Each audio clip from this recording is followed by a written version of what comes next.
Hi everybody, welcome back to Bobby's Bees, and today we are going to talk about feeding your bees.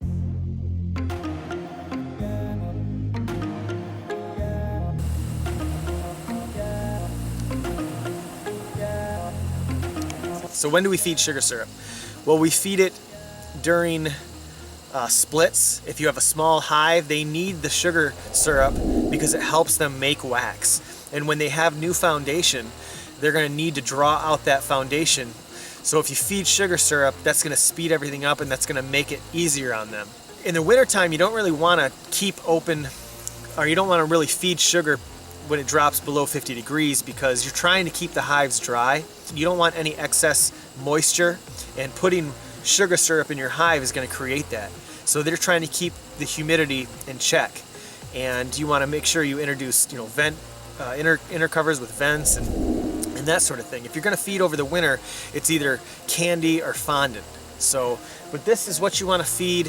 When you have a split, a small colony, or early season, or late season, when you want to make sure that they have enough. Say you harvested a lot of honey, and you want to make sure that they have time to fill those frames back up, which they will. August, September, and even into October, they'll be working right up to the point where they have to start to cluster up. So, but this is how we feed. We just feed out of buckets, and we use sponges to make sure the bees don't drown. We'll still get some dead bees, but bees die. They just die from old age. They die from, for whatever reason. So, but it's not necessarily drowning because they have those sponges to get out.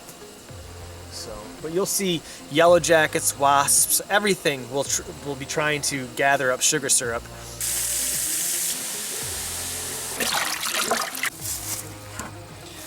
I'll use this bucket. I'll bring it up to the house. But none of these hornets will sting me because they're just scavenging. They're just foraging. They're not protecting anything. Now, if they thought that their life was in danger, then they would defend themselves. But I'm just gonna fill this up with water to kind of give it a rinse, and that way I can reuse this bucket probably tomorrow when I refill it, because they go through about 4 pounds of sugar a day. Okay, just wanted to talk about open feeding. If you're going to open feed, make sure that it's about 100 yards away from your apiary at least, because that can trigger robbing. You don't want your hives to be robbed out, especially if they're smaller and they don't have the numbers to defend themselves. So make sure those entrance reducers are in, those entrances are reduced down to a small entrance. That way every colony has the opportunity to smell every bee that comes in and make sure they belong to that hive. Now, there's different ways that you can feed. You don't necessarily have to open feed. You can use frame feeders, you can use bowl feeders, and I'll link everything down in the description below. That way you guys can look at everything and decide what you like, and feed however you feel. I personally like to open feed. I don't like to go through all the hives and open up all the hives. Fumagilin, people feed Fumagilin to fight or to prevent diarrhea. In the wintertime, bees won't go to the bathroom in the hive, and they're holding all that diarrhea, and that's no good. So you want to be able to make sure that they're not fighting Nosema. In the wintertime, they're not going to be able to leave the hive and fly around, because that just basically is suicide to them.